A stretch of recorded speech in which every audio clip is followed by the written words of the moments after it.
ಅದ್ಭುತವಾಗಿ ಮೇಲಕ್ಕೆ ಕರೆದುಕೊಂಡು ಹೋದ್ರು. ಇದೇ ನಮ್ಮ ಮುಖ್ಯಮಂತ್ರಿಗಳಾದ ಡಿ.ಕೆ. ಶಿವಕುಮಾರ್ ಸಾಹೇಬ್ ಇರಬಹುದು, ಇದೇ ನಮ್ಮ ಹಿಂದುಳಿದ ಧೀಮಂತ ನಾಯಕರನ್ನ ಹೇಳ್ತೀವಲ್ಲ ಸಿದ್ದರಾಮಯ್ಯ ಇರ್ಬೋದು, ಇನ್ನು ಹಲವಾರು ನಾಯಕರುಗಳು ಲಕ್ಷ್ಮಣ್ ಅವರೇ ನೀವು ಪಕ್ಷವನ್ನು ತೊರೆದು ನಮ್ಮ ಪಕ್ಷಕ್ಕೆ ಬಂದಿದ್ದೀರಿ, ನಿಮಗೆ ಉನ್ನತ ಮಟ್ಟದ ಸ್ಥಾನಮಾನ ಕೊಡ್ತೀವಿ, ಸಚಿವ ಸ್ಥಾನ ಕೊಡ್ತೀವಿ ಅಂತ ಹೇಳಿದ್ರು. ಈಗ ತಮಗೆ ಈಗ ಮುಖ್ಯಮಂತ್ರಿ ಸ್ಥಾನ ಕೊಟ್ಟಿದ್ದಾರಲ್ಲ, ನಿಮ್ಮ ಕೈಯಲ್ಲಿದೆಯಲ್ಲ, ಈಗ ಯಾಕೆ ಕೊಡ್ತಾನೆ ಡಿ.ಕೆ. ಶಿವಕುಮಾರ್ ಸಾಹೇಬ್ರವರೇ? ಗಾಣಿಗರನ್ನು ಪಕ್ಷಕ್ಕೆ ದುಡಿಸಿಕೊಂಡು ಗಾಣಿಗರು ಅಧಿಕಾರ ವಂಚಿತರಾಗಬೇಕಂತ ನೀವೇನಾರ ಮನಗಂಡಿದ್ದೀರಾ? ಆದ್ದರಿಂದ ಮಾಧ್ಯಮದ ಮುಖಾಂತರ ನಾವೆಲ್ಲ ಗಾಣಿಗರಿಗೆ ಹೇಳೋದೊಂದೇ, ಈಗ ಒಂದೇ ಪಟ್ಟಿ ಕೊಡಬೇಕಾಯ್ತು.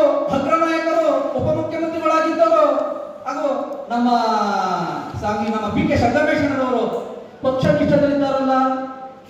ಅಂದು ಬಿಜೆಪಿ ಸರ್ಕಾರ ಇದ್ದಾಗ, ಶಾಸಕರಿದ್ದಾಗ, ಅವರೊಬ್ಬರೇ ಶಾಸಕರಿದ್ರು, ಹಲವಾರು ಕಿರುಕುಳ ಅನುಭವಿಸಿದ್ರು, ಪಕ್ಷ ಬಿಟ್ಟು ಹೋಗಲಿಲ್ಲ, ಪಕ್ಷ ನಿಷ್ಠೆ ತೋರಿದ್ರು, ಅವ್ರಿಗೂ ಸಚಿವ ಸ್ಥಾನ ಇಲ್ಲ. ಆದ್ರಿಂದ ಈಗ ನಾವು ಹೇಳೋದಂದ್ರೆ, ಈಗೇನಾದ್ರು ನೀವು ಎರಡನೇ ಪಟ್ಟಿಯಲ್ಲಿ ಸಚಿವ ಸ್ಥಾನವೇನಾದ್ರೂ ಕೊಟ್ಟಿಲ್ಲ ಅಂದ್ರೆ